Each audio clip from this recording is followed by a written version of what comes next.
Imagine being transported to the future when you are supposed to be dead. This is the story of Aang, who gets transmigrated to the future. Why was Aang transported, and how will he cope in this new world? Let's find out together in the amazing video. Surrounded by numerous corpses, a man on the brink of death reflects on his fate. He realizes that despite being called the strongest soldier, he's about to die like everyone else, which feels unworthy of the title strongest. He thinks about how he managed to kill all the 7-finned demonic monsters, yet an 8-finned one still remains within the ancient king monument. This makes him understand that humans have not fully grasped the true power of demons, and he blames himself for failing in his duty as the strongest. As the 8-finned monster approaches, the man wonders what it intends to do. The creature reaches out its hand, and the man, slowly losing consciousness, speculates that it might be after his body because he killed so many of its kind. As he drifts away, he finds himself in a pitch-black space, questioning if this is what happens before death. Suddenly, a light appears, gradually growing brighter. The man suddenly finds himself surrounded by a group of men and immediately wonders if he is dreaming. He reaches up to touch his face and is shocked to realize that it isn't his own face. He's no longer the cool, unbeatable, charismatic, yet handsome man with a strong body that he remembers. Panic sets in as he questions who he is now and where he might be. He soon finds out that he's in the Heluos region, where the third commander Tang is addressing the men lined up like soldiers. Yao Tang speaks with authority, telling them to focus on what he's about to say. He asks them what it means to participate in the soldier evaluation, then answers himself saying that a soldier stands for protection and hope. He explains that in the year 3069, 6 large ancient king monuments appeared out of nowhere, marking the beginning of doomsday on their planet. From these monuments, creatures known as demons emerged and began to slaughter mankind. Yao Tang continues by describing the horrific cruelty humans endured during the battle that led to the extinction of multiple species. Despite the overwhelming odds, humanity eventually devised a way to resist the demons through the use of the transplanted armor. This armor is created by utilizing the inner cores of the demons they've collected, allowing humans to undergo a process called synthesis, which temporarily grants them strength comparable to that of the demons. Yao Tang then recounts how, 60 years ago, humanity's most noble and strongest warrior Aang, a man who elevated the status of soldiers to that of kings, led all the soldiers in the world against the most powerful demon wave in history. The battle raged on for countless weeks, throwing the world into chaos and despair. However, the human soldiers ultimately managed to repel the demon wave, inflicting severe damage on the demon race and ushering in the era of development they now live in. The man, still confused about how he ended up in this situation, is shocked to discover that he has transmigrated 60 years into the future. To his disbelief, he learns that he is Aang, the very soldier who led the war that Commander Yao Tang is talking about. Yao Tang continues his speech, explaining that during that time, countless noble and strong soldiers were lost, including humanity's strongest soldier, Aang, who was said to have died in battle against numerous highest-tiered 7-finned demons. As Yao Tang speaks, he tells the soldiers that those who fought in that righteous battle against the demons, refusing to retreat, paved the way for a new era, a time known historically as the Battle of Dawn. Aang listens, but he realizes that something is wrong. Yao Tang is mistaken because the highest tier among demons isn't the 7-finned, but the 8-finned. Aang understands that humans still haven't fully grasped the true capabilities of demons.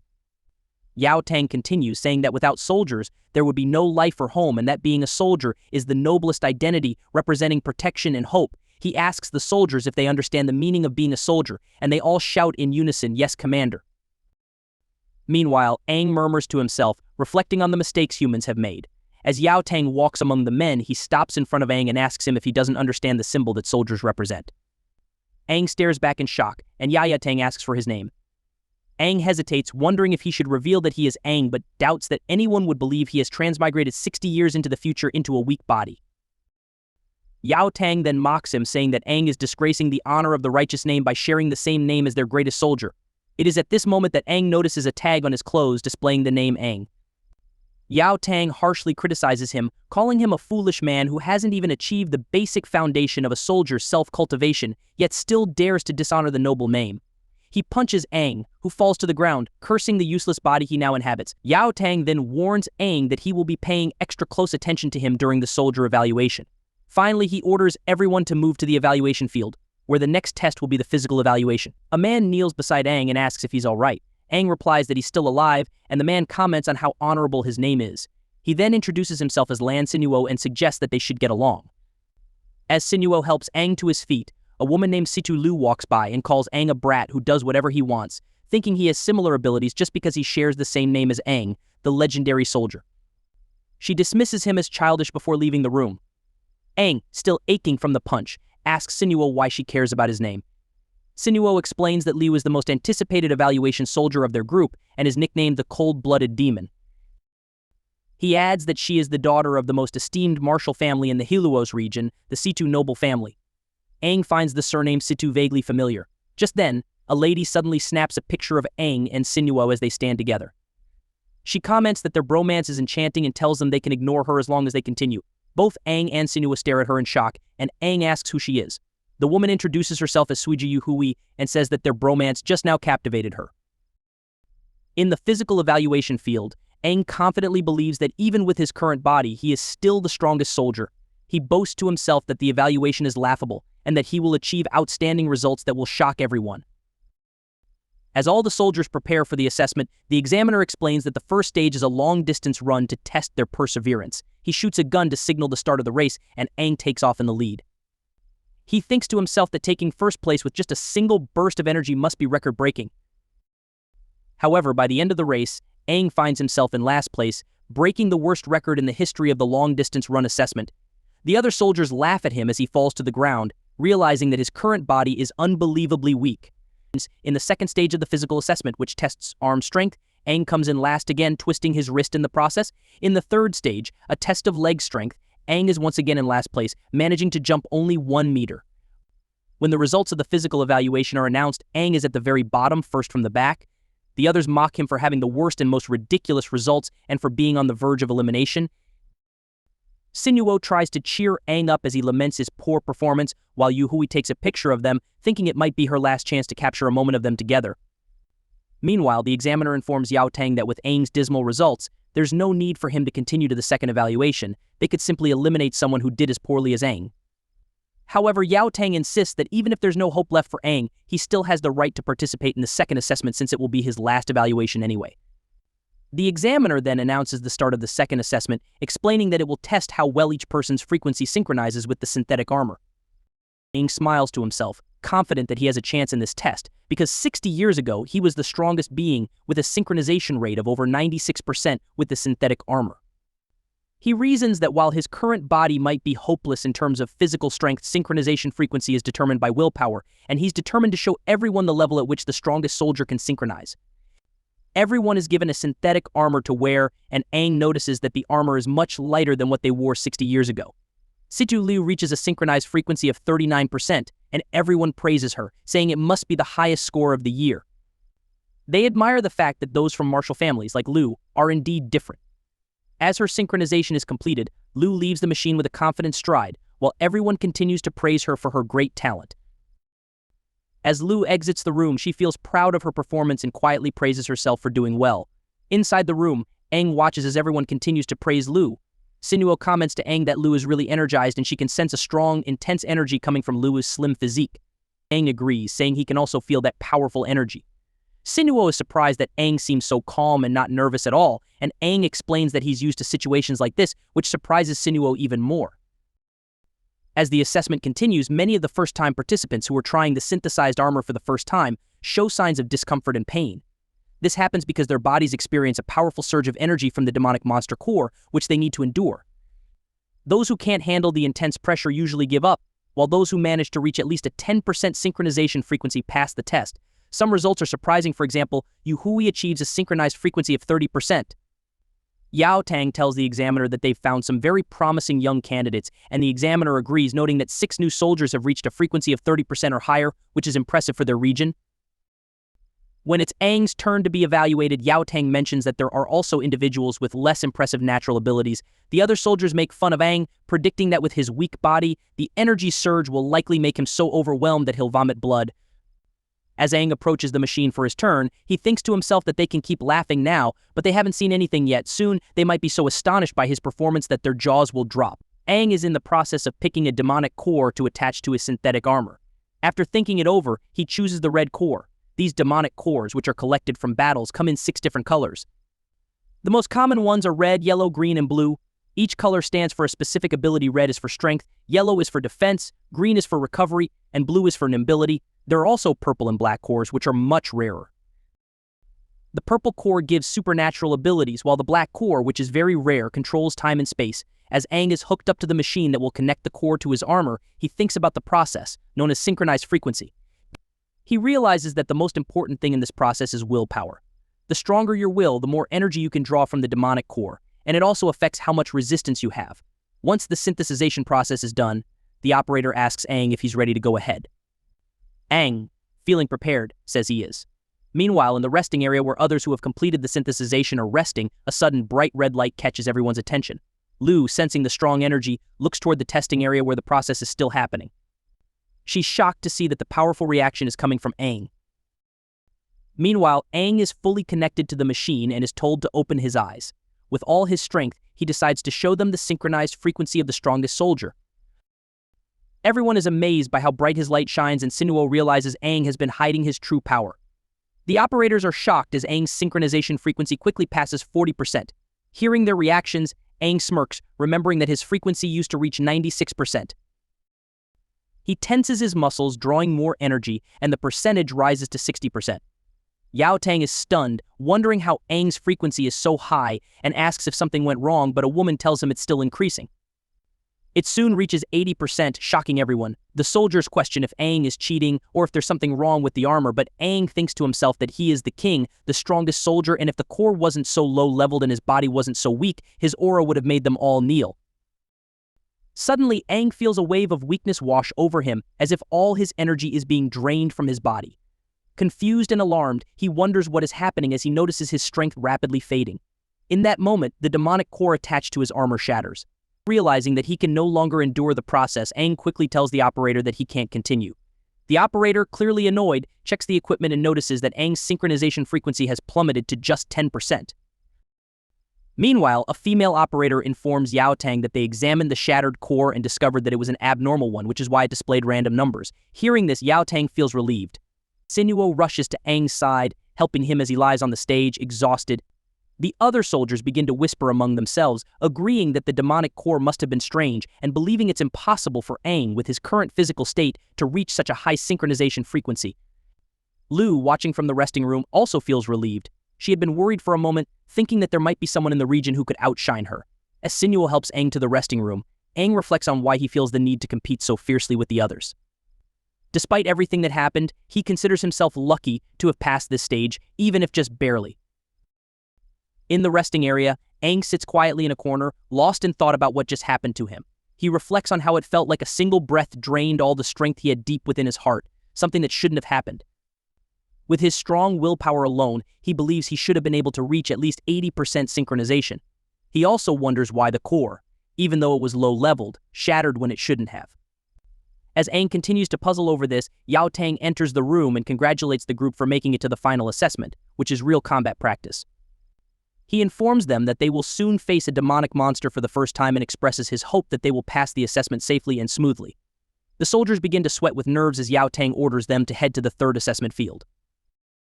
They start marching in formation, but Aang, still exhausted, lags behind, walking slowly and thinking to himself that he might not survive this. Yao Tang notices Aang trailing behind and then spots a piece of Aang's broken core on the floor. He picks it up and continues to watch Aang leave the room, his curiosity piqued. Yao Tang wonders how Aang will perform in the next evaluation, especially in the hunt outside the wall, where the dense fog will add to the challenge. All the soldiers gather at the gate, preparing to leave the safety of the region and venture outside the walls. As the gate slowly opens, Aang realizes that this is his first time leaving the city. He now understands that 60 years after his time, people live in isolated regions, separated from the rest of the world. The soldiers begin to ask each other questions, but the examiner quickly tells them to stop talking and to move out quietly. He warns them that if they have so much energy, they should focus on checking their armor because failing to do so could cost them their lives. Aang glances at his demonic core, noting that it seems to be a perfectly fine strength core. He can't shake the feeling that the problem isn't with the core itself. He recalls how his strength suddenly dipped earlier and thinks it felt like something inside him was rejecting the core. Aang begins to wonder what kind of situation he's in and whether it might be a consequence of his transmigration to this new time. As Aang steps outside the gate, he suddenly feels a powerful shockwave ripple through the outside world. The sensation is overwhelming, and he becomes aware of the presence of several monsters lurking beyond the walls. Deep within a tunnel, Aang hears the voice of a monster, surprised and fearful, saying that it's impossible for there to be an even higher-tiered demonic monster than itself. Aang snaps back to reality and is shocked by what he just experienced. He realizes that, for a moment, his inner self is strangely connected with the outside world in a way he can't fully understand. As he's lost in thought, Liu, who is standing behind him, asks when he's going to move. Aang quickly turns to her, apologizing for holding up the line. He notices that Liu, Sinuo, and Suiju are the only ones still behind him. The examiner then announces that since the four of them are together, they will form a group, as everyone else has already been grouped. Suiju, with a playful grin, teases Aang, asking if he planned it this way to get teamed up with them. Aang denies it, but Liu simply walks past him, saying it's fine as long as he doesn't slow them down. Liu secretly feels relieved because she has been worried that no one would want to team up with her. Sinuo then suggests to Aang that they should go and join the others, while Suiju pulls out a camera to take a picture to celebrate their successful grouping. The soldiers are taken to a large black stone monument called the Dispersal Stone Monument. This monument is built from a special type of stone that has the unique ability to clear away the fog. The examiner explains that the third assessment requires them to work in groups of 4. He makes sure everyone understands that their task is to venture outside the walls and hunt in the fog. Next, the examiner starts handing out equipment to each group. Each group receives a combat dagger and a piece of miniature fog dispersal armor, which is made from the same special stone as the Dispersal Stone Monument. The examiner goes on to explain that each group will enter the fog and head toward a lighted area. Once they reach this area, they will put on the dispersal armor to clear the fog around them and then hunt a specific demonic monster. He adds that their performance will be judged based on their individual skills and how well they work together as a team. This assessment will determine if they are eligible to continue.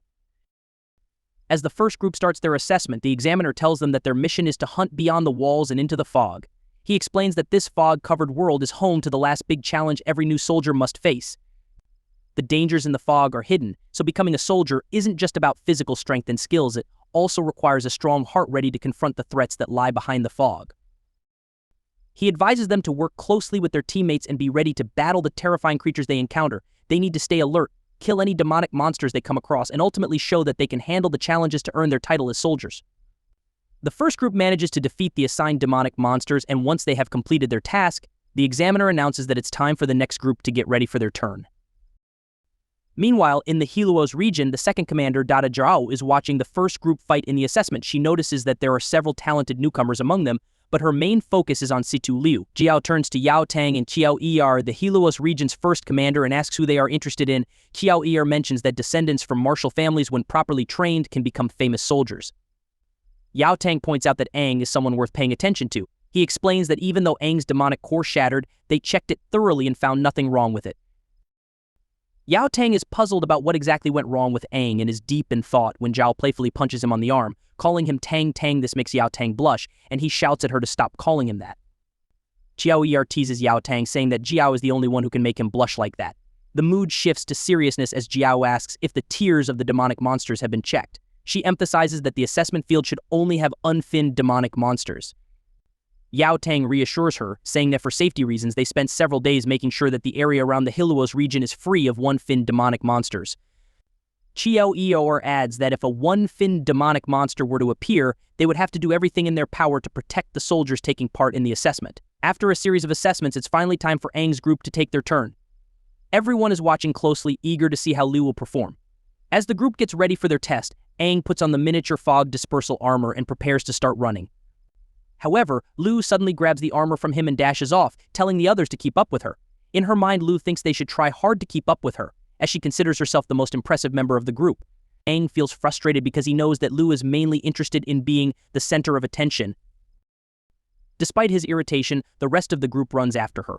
Once they enter the fog, Liu moves with impressive agility and puts on the miniature fog dispersal armor to clear the fog around them. Jiao, observing from a distance, praises Liu's performance. She notes that even though Liu's core is still recovering, her physical abilities seem just as strong as those of people with a blue agility core. Jiao attributes this impressive skill to Liu's background in martial arts, which has clearly given her an advantage. 3 monsters suddenly appear, and Aang immediately tells Sinuo to clear a path for them. Sinuo quickly swings himself into action, landing right in front of the monsters. Using the power from his demonic core, he blasts the monsters away. Yao Tang praises Sinuo for being very skilled at using the strength of his core effectively. Aang instructs his teammates to focus on defeating the monsters one by one. Suiju starts the attack, using both her demonic core's power and her own strength to strike the first monster. She hits it repeatedly until the monster weakens and collapses.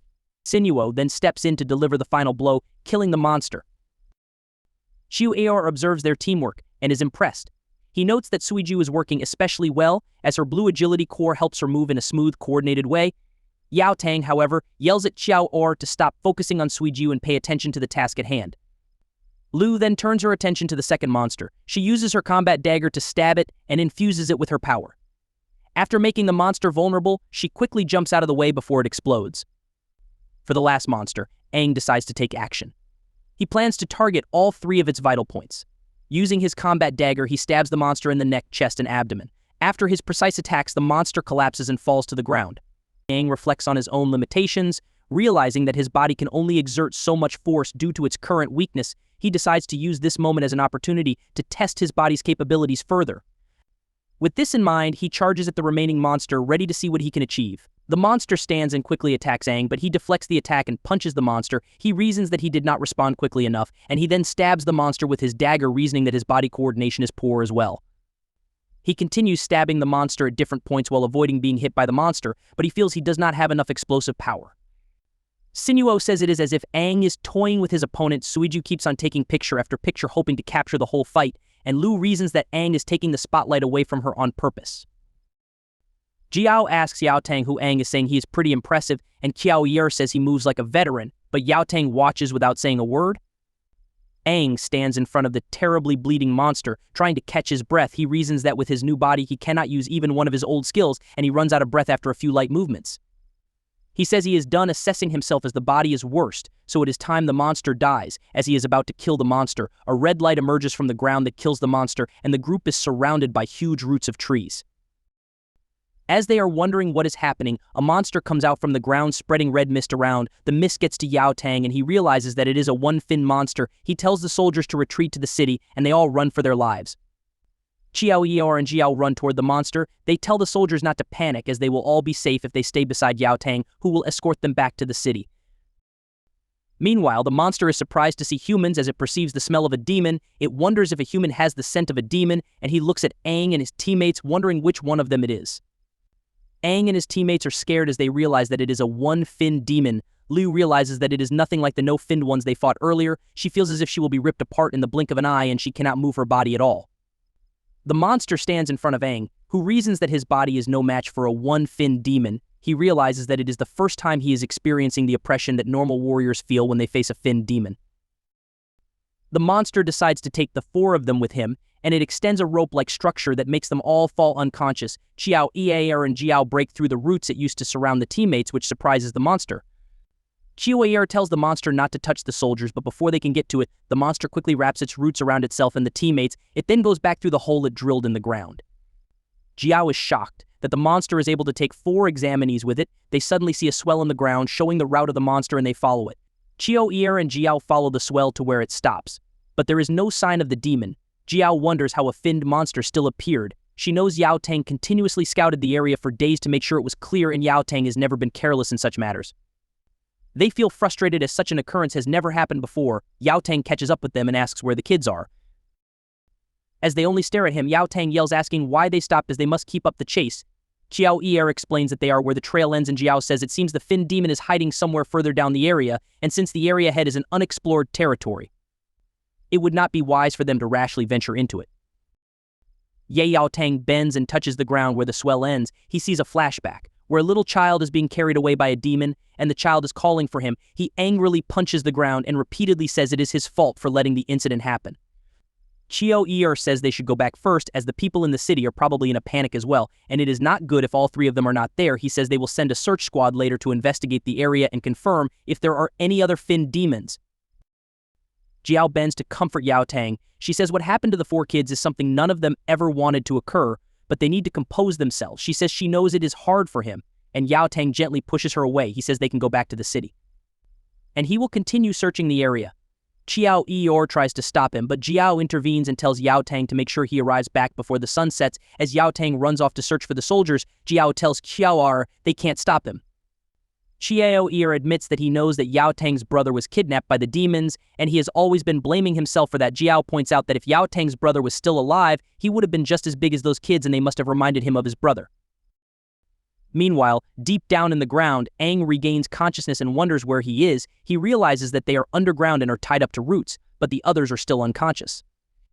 As he looks around, the monster appears behind him saying he managed to wake up. He turns to see the Fin demon, who says Aang woke up rather quickly, which is as expected. The monster says Aang is different, which makes him curious. It walks around Aang and suddenly smashes him to the root. It holds down his neck and asks why Aang smells like one of them, and how can it be that a human has a demonic aura that is even potent than its own. Aang asks what it means, and he suddenly bursts out of the roots, tying him down. He brings out his dagger and attacks the monster, but it easily deflects his attack. This makes Aang frustrated as he reasons that if it was his previous life, he would have been able to cut off the monster's head before it could even react. He looks at his teammates and reasons that he needs to save them all. He prepares to attack the monster again, reasoning that it is a red core demon, which is highly agile with dexterous joints for superior reflexes and attacks, but the fact that its joints lack the protection of its tough, thickened skin serves as both its strength and its weakness. As Aang almost stabs the monster, it says his attempt is futile, and it extends its nails to stab Aang's shoulder. What do we expect next? Is this how the weak but non-relenting Aang will die? Will he survive in the hands of the one-Fin demon? And what is this talk about him smelling like a demon and having a demonic aura? Let's find out together. As the one-Fin demon stabs Aang and moves closer to him, Aang reasons that it is his only chance to find a weakness, perhaps in its joints. Acting on his instincts, he launches a counterattack and manages to tear off one of the demon's limbs. The demon lets out a pained scream, and Aang smirks, remarking that it shouldn't have underestimated him. He points out that it is just a one-Fin demon, and that he has killed many others of its level before. However, the demon retaliates, kicking Aang and hurling him against a wall. To Aang's shock, the severed limb begins fusing back with the demon. It remarks that while Aang has identified its weakness, it is a wood-type demon with a red wood core, which gives it the ability to mend itself. Aang, who is now weakened, can hardly believe what he is seeing. In his previous life, only green core demons are capable of healing themselves. He begins to wonder if demons have evolved in the half-century since his death. The demon approaches Aang, accusing him of being the one who has underestimated it. Using its powers, it drags Aang closer and admits it still doesn't understand his true identity. Meanwhile, Aang, feeling completely drained, realizes the attack has likely punctured his internal organs. The pain is so intense he can barely breathe. Frustration wells up inside him as he reflects on his situation, lamenting that he has only just reincarnated and is already on the verge of death. His eyes fall on his teammates who lie tied up and unconscious, and he is reminded of his comrades from his previous life, who die right in front of him. Regret fills him as he silently apologizes to his current team before succumbing to unconsciousness. The demon, seeing Aang motionless, assumes he is dead and mocks him as a weak human. It then begins to wonder if consuming Aang might help it evolve. Just as it decides to act on this thought, another presence makes itself known. A voice questions whether it truly intends to devour Aang. The demon within Aang suddenly intervenes, shoving him away from danger. It mutters in frustration that Aang can't die there. Not like that, as it would ruin all its carefully laid plans. It adds, almost bitterly, that it can't believe the last fragment of its consciousness has to be used in such a way. The monster that wants to eat Aang suddenly becomes fearful as it senses the overwhelming and terrifying presence of another demon. This other demon begins to take control of Aang's body, enveloping him in a red aura that heals his injuries as it merges with him. As the demon gains full control, Aang's body undergoes a transformation. Its limbs and fins extend, and the red aura intensifies, bursting upward from the underground into the sky in a massive wave. The powerful surge draws the attention of all the demons in the vicinity, but they are instantly annihilated by its sheer force. Once it has fully emerged, the demon addresses the one-fin creature, declaring itself as the only 8-fin demon in existence, the strongest being of the Crimson Crystal, and its rightful king. Hearing this, the one-fin demon falls to its knees in submission and bows deeply, referring to the other demon as the Crimson Fin King. Yao Tang, Aang and his teammate's supervisor, is still searching for them in the city. He encounters several demons along the way and easily defeats them. As he finishes patrolling the area, he thinks to himself that there are only two fin demons left nearby. However, it seems that the children are not with them. He glances around, reasoning that he has no choice but to continue looking for them and needs to find them before nightfall. Just as he is about to leave, the red aura suddenly spreads across the sky, catching his attention. He wonders what the energy wave is. As the aura gradually dissipates, Yao Tang's gaze shifts to the direction from which the aura burst, and he notices a hole leading underground. A thought crosses his mind, and he wonders if the children might be down there. Meanwhile, the one-finned demon continues to kneel before the crimson-finned king. The crimson-finned king, deep in thought, remarks that it never imagines the sky will remain as dark as it was before. It then asks the one-finned demon if the demon lords are still the same five, ever since its disappearance. The one-finned demon timidly confirms that it is still the five kings and that their positions have remained unchanged. The crimson-finned king laughs, commenting that it seems they are all living peacefully with one another. It then says that they must have forgotten what they did to him 60 years ago. The crimson-finned king continues, explaining that it chose Aang's body as its container because Aang was supposedly the human's strongest soldier. However, after reincarnating, it is greatly disappointed to find Aang's body so weak. It expresses frustration, saying that this is the last fragment of its consciousness and that it has been wasted in such a ridiculous situation. The crimson-finned king reasons that if it were to make a true appearance again, it would likely only be at the time of its complete awakening. It then mutters aloud that it needs to wait for Aang to slowly awaken and understand the memories of the Finns. The one-finned demon overhears the crimson-finned king and timidly asks if the king is referring to the memories they use when evolving. The crimson-finned king explains that fins are a prominent feature on their bodies, and the number of fins indicates their strength. The more fins they have, the higher their level. The leader of their dark clan, he explains, has recently grown new fins. Evolution, he adds, requires these fin memories, a unique ability specific to their kind. This is the very reason their race has always been superior to others. However, the crimson-finned king points out that Aang, for now, is no different from any other demon. While demons have to devour beings of the same level to evolve, Aang has a different path.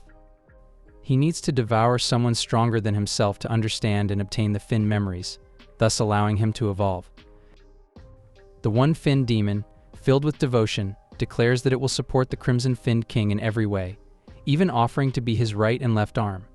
But the crimson-finned king kills it, stating that the one-finned demon is only worthy of such a fate. He adds that its sole purpose is to help Aang awaken the memory of the first fin. Before it dies, the crimson-finned king infuses the one-finned demon's essence into Aang, telling him that this is the first step he has prepared for him.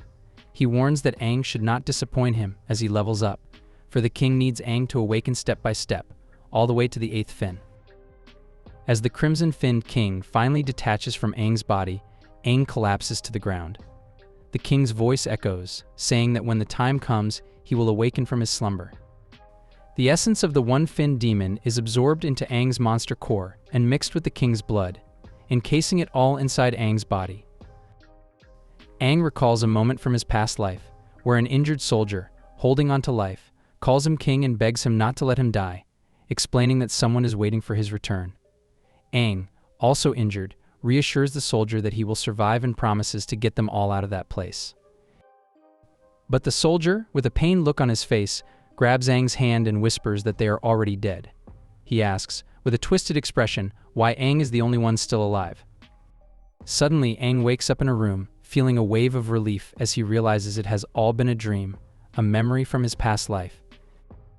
His teammates enter, visibly relieved and happy that he is awake. However, Suiju notices something unusual about Aang. Part of his hair has changed color. She asks him if the change is a result of the demonic door. Aang, still disoriented and panicking, doesn't understand what she means. He is more focused on how close she is standing to him. He asks anxiously if they are all okay, then recalls that they had been taken to the one-finned demon's cave. Just then, Yao Tang, who overhears Aang's words as he enters the room, remarks that it seems Aang remembers something. He enters with two other captains, Chao Ir and Zhao, and instructs Aang to tell them about what happened in the cave. Aang is caught off guard when he sees the other captains waiting outside the city walls. It is unusual for them to gather like this, and their presence clearly revolves around him. His curiosity gets the better of him, and he turns to Yao Tang, asking why they are all there. Before Yao Tang can respond, Jia steps forward to explain. She tells Aang that Yao Tang has brought back 4 children to the city, which has caused quite a stir. Chao Er joins the conversation, adding more details to the story. He explains that they found the children lying unconscious outside a cave. It is a tense situation, but they are grateful for one thing, that the one-finned demon, a dangerous creature, is nowhere to be seen. Chiao Ear points out that if the demon had been nearby, it would have been nearly impossible for them to bring the children back safely to the city. As Zhao hands Aang a small mirror, she urges him to take a look at his hair. She then explains what has happened while he was unconscious. His teammates, who woke up before him, cannot recall anything about their time in the cave. The strange thing is that Aang is the only one who remained in a coma, and he is the only one who seems to have undergone noticeable changes. She tells him to think carefully and try to remember anything that might help them understand what happened. When Aang looks into the mirror, his eyes widen in shock. A part of his front hair has turned white, and he has no idea how or why. The change unnerves him, and his mind races as he tries to piece together the events that led to this. Since his reincarnation, everything feels different, like the world isn't the same as before. He tries to focus on what he can remember. The last clear memory he has is of being attacked and then losing consciousness. After that, everything is blank. He cannot figure out what might have happened to him during the time he was unconscious. A thought crosses his mind that if he should tell them the truth about his reincarnation, but it feels like a risky move. They might not believe him, or worse, it could create more problems than it solves. After weighing the idea for a moment, he decides against it. Instead, he chooses to share a vague version of what he remembers. He tells them that he briefly woke up at some point and has a faint recollection of being taken to a cave. Yao Tang's expression suggests he isn't entirely convinced by Aang's explanation. This leaves Yao Tang wondering if he is overthinking the situation or if something more is at play. He cannot shake the memory of the cave, especially the horrifying image of a wall splattered with blood. The sight haunts him, and he cannot stop questioning what might have caused it. In a relaxed movement, Chiao Ear shifts his seat closer to Aang. He casually mentions that Aang shares the same name as a legendary warrior, which is quite intriguing. He then notes that after seeing the results of Aang's various tests, it's clear his foundation is weak. However, when Aang fought against the demons, he appeared remarkably calm. Chiao Ear leans in slightly and asks with curiosity if Aang has ever fought a demon before. Aang quickly shakes his head, denying any prior experience. He explains that he's only deeply interested in fighting, so he dedicated time to studying demons. By gathering details and analyzing the weaknesses of different types of demons, he prepared himself theoretically. Jiao chimes in with a playful comment, observing that Aang seems to be the theory type. She adds that someone like him is worth cultivating, turning to Yao Tang and suggesting that he nurture such a promising warrior. Aang, reminded of the tests, asks about his results. Suiju reassures him with a smile, saying that he passed the warrior test and that their team remains intact. Sinuo, another teammate, offers her perspective, saying their accident could only be attributed to fate and that it was Yao Tang who decided to form them into a team. Lu, the last member of the group, cuts in with a reminder. She points out that compared to other teams, they are already lagging behind. Curious and slightly concerned, Aang asks what she means. Yao Tang explains that a team must pass tests to qualify for missions and start earning points. However, because Aang has been unconscious for 3 days, their team currently has 0 points. Aang, stunned, barely registers the explanation. Instead, he is fixated on the shocking revelation that he has been in a coma for 3 whole days. Later, the team is seen walking through the city, preparing for their first mission.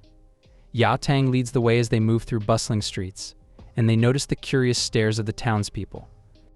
Whispers ripple through the crowd, with people marveling at how young the warriors look. Some point at them, murmuring their thoughts about the team's youthfulness and wondering if they can handle the challenges ahead. Eventually, the group stops at a designated location, and Yao Tang turns to address them. His tone shifts to a mix of pride and seriousness as he begins by congratulating them for officially becoming warriors and at the same time, being able to return safely after facing a one-finned demon. He pauses briefly, allowing his words to sink in, then continues. The 4 of you have been grouped together and placed under my care. That means I am your captain, responsible for guiding and looking after your team. His gaze sweeps across the group as he adds, I'm currently in charge of 9 teams. My hope is that you will stand out and prove yourselves among them. Aang is perplexed and asks Yao Tang what he means by saying they should stand out. He starts comparing the current system to how things were done in the past. Back then, the process of becoming a warrior was straightforward. Once they earned the title, they were sent straight to the battlefield. strength, and recognition as a warrior came from fighting and killing demons, not from point systems or rankings. Sinuo interrupts Aang's train of thought, asking if he has ever heard of the small team point ranking. Aang looks even more confused, prompting Lu to chime in with a hint of irritation. She reasons that Aang is clearly a newbie who knows nothing about the current system, but she warns him not to drag her down. She reminds him that their team is currently ranked at the bottom, which doesn't sit well with her. Yao Tang steps in to clarify. He explains that standing out refers to their performance in the small team point rankings. The purpose of having captains in charge of multiple teams is to foster healthy competition. This system is designed to motivate teams to improve and achieve their best. He elaborates further, saying that since he is in charge of 9 teams, Aang's team will need to compete with the other 8. Points can be earned by completing missions of varying difficulty levels. The more points they earn, the higher their ranking will be. Yao Tang emphasizes that the top 2 teams under each captain will qualify for a small team competition, where prizes await the winners. However, Yao Tang also explains the consequences of underperformance. Just as there are rewards for the best teams, there are penalties for the lowest ranking ones. Each captain will have a last-place team, and their punishment is to be demoted to the cleaning crew. Those teams must wait until the second month to try again, competing against the next batch of last-place teams for a chance to rejoin active missions. Turning his attention back to Aang's team, Yao Tang announces that Lu, who scored the highest points in the warrior test, will be their team leader. He then asks if everyone agrees with the decision. Sinuo smiles, nodding in agreement. "I believe she's meticulous and capable, so I have no objections," he says. Suiju follows suit, agreeing without hesitation. "She's strong, so I have no objections either," she adds. Aang, on the other hand, feels a surge of frustration. He silently questions why they didn't choose him. After all, in his mind, he is the strongest warrior humanity has ever known, yet he keeps his thoughts to himself for now. Meanwhile, Lu steps forward confidently. She addresses the team, assuring them that they will successfully complete their missions. Inside, however, she is ecstatic.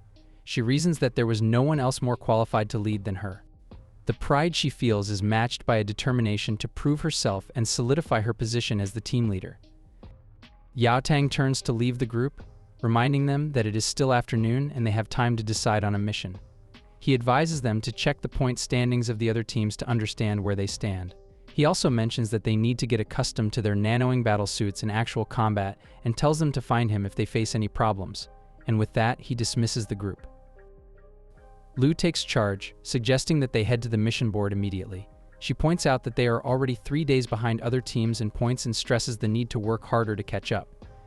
However, Suiju loudly interrupts her, saying there is something important they need to do first.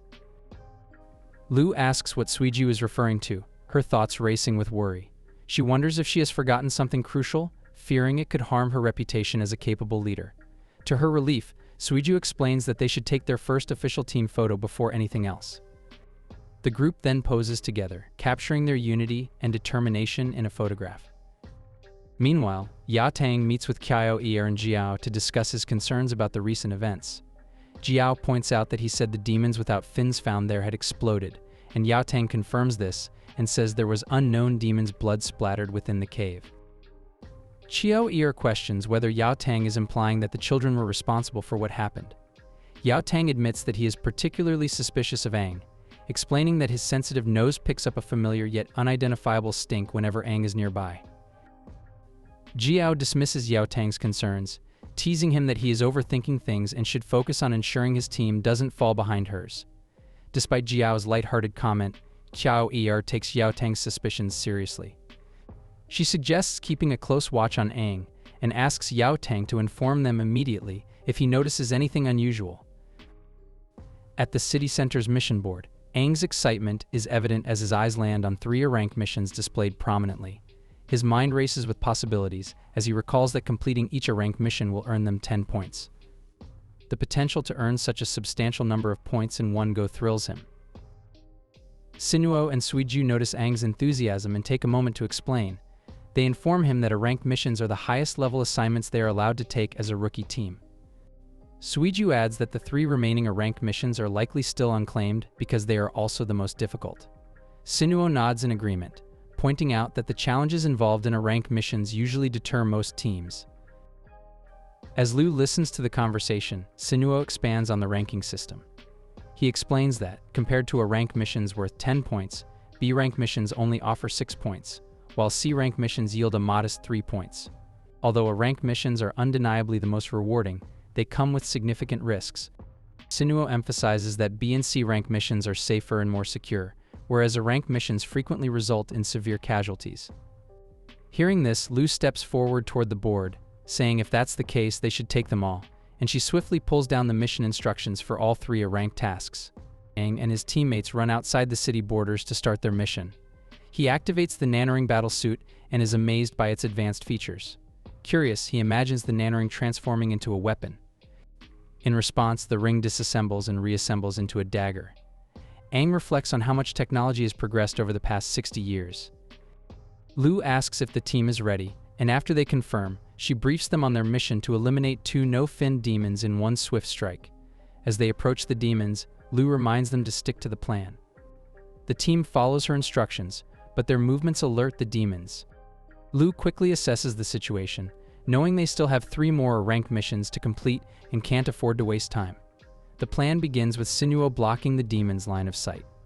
Then, Aang and Suju move in to immobilize them, causing the demons to collapse. Sinuo takes the lead, delivering a series of powerful punches to the monsters. Meanwhile, Lu showcases her skills by channeling her energy into her dagger, binding the demons. With one final move, the bound demons explode, marking the mission's success. As the fog clears, Sinuo feels relieved that the mission is finally complete. He remarks that dispelling the fog was much harder than the mission they faced during their examination. True to the difficulty of an A-rank mission, it took them a long time to finish. Suju informs the group that one of the demons dropped a red core. Lu acknowledges everyone's hard work, adding that they've earned 10 points. Meanwhile, Aang is distracted as the mission document they just completed destroys itself automatically. Suju explains that the technology is focused on monitoring demons, and there's a system tied to the points leaderboard in the city. Once a mission is completed, the leaderboard is updated with the points earned. Suju checks their remaining missions and notes that they still need to capture 3 no-fin demons alive and collect 10 no-fin demon cores. She admits both tasks seem difficult, especially since they spent the entire afternoon battling no-fin demons and only managed to obtain 3 cores. Feeling discouraged, she reflects on how challenging the missions are. Sinuo reminds her that it won't be easy since other teams are also working hard to earn points. Lu then gathers their attention and says she will review their plan. She encourages them to finish the 2 remaining A-rank missions so they can take on more and aim straight for the top. Her motivational words lift Suju and Sinuo's spirits, giving them renewed energy to keep going. Sinuo asks Aang for his opinion, and Aang responds that they're doing fine, but with other squads likely working hard to earn points, it'll be tough to catch up unless they speed up. He adds that, no matter the situation, the early bird always gets the worm, and standing idle won't achieve anything. Reflecting inwardly, Aang muses that after living over half a century across 2 lifetimes, he thought his heart would be hardened. Yet, spending time with his team has rekindled a sense of youthful passion within him. Feeling energized, he suggests they complete another mission before sunset. Sinuo and Suju enthusiastically agree, but Lu silently laments that Aang beat her to deliver such a motivational line. Before long, the team successfully captures 3 no-fin demons alive, though they're left exhausted. Lu notes that they've run out of tranquilizers used for capturing the demons, reminding them that each team was only given a limited supply of special bullets. Catching Aang glancing at the gun, Lu asks if he really needs her to explain everything. She then elaborates that the weapon is a demon tranquilizer gun made with nanoparticles. Like the dagger, it's a beginner weapon preset for the Nanoring, but creating and using it is much more complicated. Aang reflects on how far things have come, noting that they can now use tranquilizers to capture demons. In the past, they had to subdue them with brute force, which often caused permanent brain damage to the demons, leading to constant complaints from the researchers. Sinuo adds that it's a relief they managed to finish capturing the demons alive before running out of tranquilizer bullets, completing the mission. He recalls how they had to wipe out an entire group of demons just to capture 3. Soyuju reminds everyone that warriors must return to the city before sunset, or they'll face punishment for being late. She suggests they all head home for dinner. This makes Aang wonder if the current version of himself even has a home to return to. Before he can dwell on it, Liu interrupts his thoughts, explaining that they just need to use the locating system to send the coordinates to the researchers. The mission will be marked as complete once the researchers retrieve the demons. Suddenly, Aang asks if they feel a murderous aura. Without warning, bullets are fired, killing the demons they had just captured. A voice rings out, declaring that he can't let them complete the mission. The team looks around in alarm, demanding to know who is there. A group of warriors appears, led by another team leader. He confronts them, asking if they're the rookie squad that took all the A-rank missions from the mission board. He then angrily questions who allowed them to take those missions, revealing his team had planned to claim them instead. Aang asks the group who they are, and the leader introduces them as Black Gun, a squad that joined Ya Tang during the last assessment. He adds that, in simpler terms, they are Liu's team's seniors and one of the 9 squads under Ya Tang. Turning to one of his teammates, the Black Gun leader asks how many rookie squads joined Ya Tang. She replies that there are 3. The leader then looks back at Liu's team and accuses them of being rebellious for not showing respect to their seniors. Liu's team glares at them angrily as the Black Gun members approach, accusing them of taking all the A-rank missions without seeking their seniors' approval, implying they don't take them seriously. Liu, furious, retorts that they worked hard to capture the demons, but the Black Gun leader dismisses her. He demands to know who their leader is and why she hasn't led her squad to greet them properly. In an instant, Liu rushes at him and kicks, but he dodges the attack just in time. Outraged, he asks how she dares to attack her seniors. Liu moves to strike again, shouting that he has no right to call himself her senior, but Sinuo and Suju restrain her, urging her not to act rashly. They remind her that the Black Gun are still their seniors and suggest trying to talk things out instead. Suju addresses the Black Gun leader, accusing him of being unreasonable, especially for killing the demons they had worked so hard to capture. The leader smirks and asks how he's being unreasonable, claiming this is just how competition works, and that Liu's team must be naive to think otherwise. Liu grows even angrier, but with Sinuo and Suju still holding her back, she reflects on how the Black Gun ruined the mission they had poured so much effort into. She feels a heavy weight on her shoulders as she wonders how she'll face her squad as their leader after this. Sinuo calls for Aang to try reasoning with Black Gun since sunset is approaching, but Aang, consumed by a red haze of anger, sprints past them and delivers a powerful kick to the Black Gun leader, slamming him to the ground and knocking off his mask. Aang declares he has never seen such oppressive behavior towards rookies and demands if the leader understands how much effort they put into capturing those demons. Sinuo and Suju are stunned, but Liu feels a surge of pride and even gives Aang a thumbs up for his bold action. The injured Black Gun leader angrily asks if this is how they treat their seniors, then orders his squad to prepare for battle. As the Black Gun squad readies to attack, Liu's team also stands their ground, prepared to fight. Just as the two groups are about to clash, Ya Tang appears, forcefully separating them.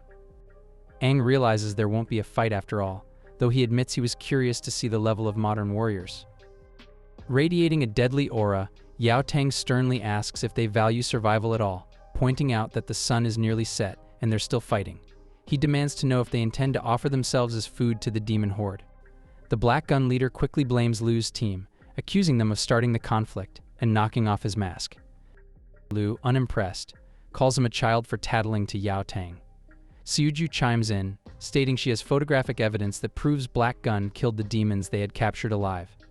Ya Tang is surprised to hear that Liu's team took on an A-rank mission. Liu explains what happened, and Ya Tang sighs, saying he understands. He adds that while they might feel Black Gun went too far, they had experienced the same treatment as rookies.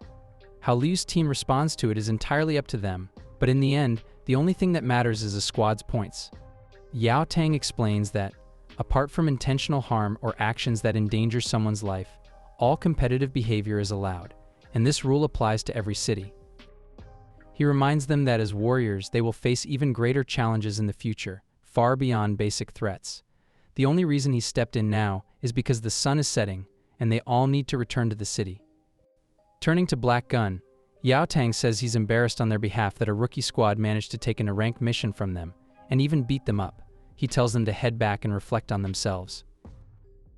As the Black Gun leader walks past Aang, he asks for his name. When Aang gives it, the leader bursts into laughter and tells his squad that Aang shares a name with the greatest warrior. Then, getting serious, he warns Aang that his squad won't let them earn points easily. As he walks away, he declares that by the end of the month, Lu's team will be at the bottom of the leaderboard. He also vows to get back at Aang for injuring him before leaving with his squad. Yao Tang tells Lu and her team that while Black Gun may not be the strongest squad, they are known for their quick execution and will go to any lengths to disrupt or destroy their mission progress. He points out that the leader excels in firearms but didn't use a single one during the earlier encounter. Yao Tang acknowledges that Lu's team isn't weak, but talented warriors are still out there, and if both squads were to go all out, the odds might not be in their favor. Lu reflects on Yao Tang's words but decides to set them aside for now. Later, she admits to Aang that his kick earlier was pretty cool, which catches him by surprise. As they head back to the city, Sinuo asks Aang if he wants to come over to his place for dinner. Aang declines, saying he has plans. When Sinuo presses him about what those plans are, Aang doesn't respond and quietly resolves to capture the three demons himself that night.